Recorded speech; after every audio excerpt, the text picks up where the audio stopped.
오늘도 안녕하세요 여러분. 다르게 보기 한의사 염유림입니다. 혹시 이 작가분 아세요? 아내를 모자로 착각한 남자라는 전 세계적 베스트셀러 책으로 유명하신 분이죠. 그런데 이분 성함을 발음하기가 뭔가 조금 난감해서 이렇게 올리버 삭스라고 한번 해보겠습니다. 그러고 보니 올리버 양말 할아버지라고 불러도 되겠어요?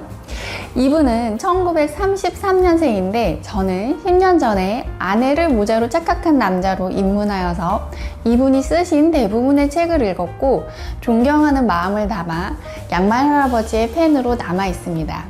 신경과 의사인데 환자의 임상적 증상을 정말 세밀하게 기록하셨고 더욱이 환자를 바라보는 그 시선이 매우 따뜻하고 인간적이어서 단순히 의사가 환자의 증상을 기록했다기보다는 그 병을 앓고 있는 사람을 관찰하여 묘사한다고 느껴지는 분이에요. 의학에 대한 무한한 호기심과 인간애가 넘치는 분입니다. 안타깝게도 2015년도에 작고하셨어요. 이분의 저작 중에는 그 편두통이라는 책이 있어요. 1970년 작이고 이후로도 1985년, 1992년 개정판이 나와서 제가 가지고 있는 책에는 1992년에 쓴 서문이 들어가 있는데요. 600페이지가 넘는 책으로 편두통 단일 질환에 대해 어떻게 이렇게 다채롭고 섬세하게 관찰하고 조사하고 생각할 거리가 많았던 건지 그저 감탄스러울 뿐입니다. 흥미롭게도 이 책 내용 중에는 편두통을 빈번하게 앓고 있는 환자들의 주된 성격은 어떤지에 대한 내용도 있어요. 한의사들은 임상에서 환자분들의 체형이나 얼굴색, 피부의 건조하거나 습한 상태, 심지어 성격까지도 꼼꼼하게 살피는 편인데요. 그 이유는 환자분의 성격에 따라서 실제 한약 처방이 달라지기 때문이거든요. 괜히 심심해서 성격까지 살피는 게 아니고 성격에 따른 병의 양상이나 병의 원인이 다르게 형성된다는 걸 알고 있기 때문인 거죠. 다시 책 내용으로 돌아가면 편두통이 2024년도인 현재에도 원인이 명확하게 밝혀져 있지 않고 복잡다단한 병이라고 인식되고 있는데 이런 편두통의 발생 원리, 발생 원인을 파악하기 위한 여러 가지 시도 중에 하나로 편두통이 자주 발생하는 환자들의 성격까지 관찰했던 의사들의 기록을 살펴보고 있어요. 울프라는 의사는 편두통적 성격 이라면서 이렇게 묘사를 했다고 해요. 편두통 환자들은 야망이 크고 성공적이며 완벽주의자적인 성향을 가졌으며 엄격하고 규칙적이며 신중하지만 정서적으로 꽉 막힌 사람이다. 그래서 그들은 가끔 육체적인 형태로 간접적인 폭발과 파괴를 일으킨다고 적었다고 합니다. 프롬 라이히만은 편두통은 사랑하는 사람에 대한 분노가 무의식적으로 육체적으로 표현되는 것이다 라고 했다고 하고요. 그런데 양말 할아버지가 보기에는 이 두 가지 범주에 넣기에는 편두통 환자들의 정서가 훨씬 다양했다고 해요. 그러면서 많은 사례들을 들었는데요. 몇 가지만 소개를 해보도록 할게요.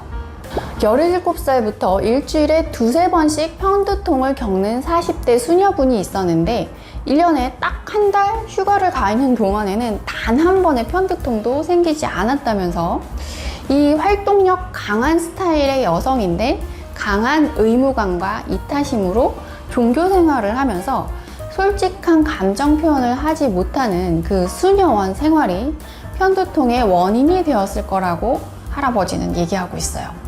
또 일주일에 3번 정도 편두통을 겪는 55세 여성은 당뇨병 환자인 남편이 무서운 인슐린 반응이 자주 일어나서 남편에 대해서 끊임없이 걱정하고 있었다고 합니다.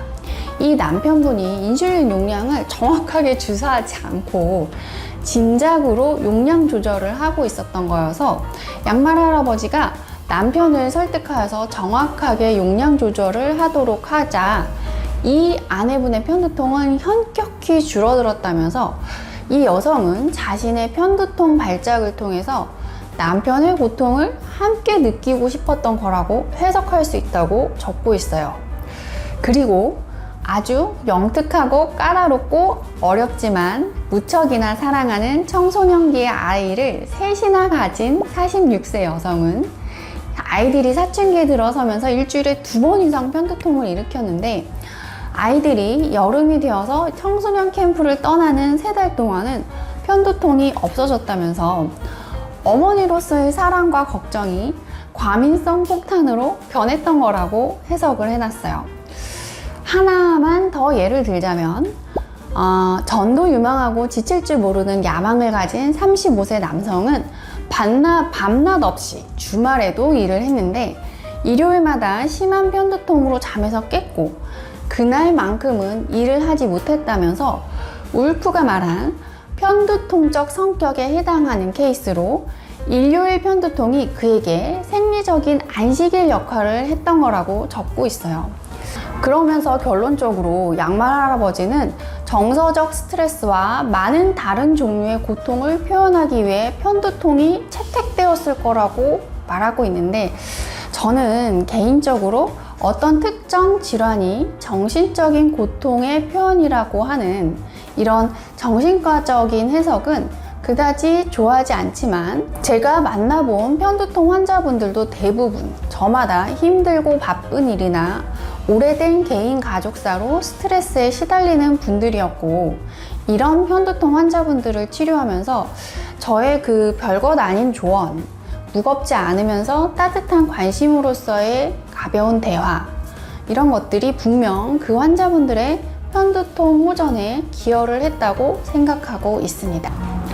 올리버 양말 할아버지는 책에서 상시적인 여러 가지 스트레스에서 노연하는 것도 중요하겠지만, 그와 함께 의사의 치료와 사회적 지지, 공감 같은 것들이 아마도 그 질병 자체가 아니라 질병을 일으키는 요인들에서 환자를 해방시켜 줄 수 있을 거라고 적고 있는데, 저도 정말 공감하는 바입니다. 우리나라에서 편두통은 신경과에서 주로 진료하게 되는데, 단순히 어떤 뇌의 신경적인 면으로만 접근하지 말고 좀 더 전인적인 접근이 필요한 질환이지 않을까 생각하게 되는 부분이죠. 그렇죠? 그럼 저는 다음번에도 흥미로운 의학 지식을 전달드릴게요. 구독과 좋아요 부탁드릴게요. 감사합니다.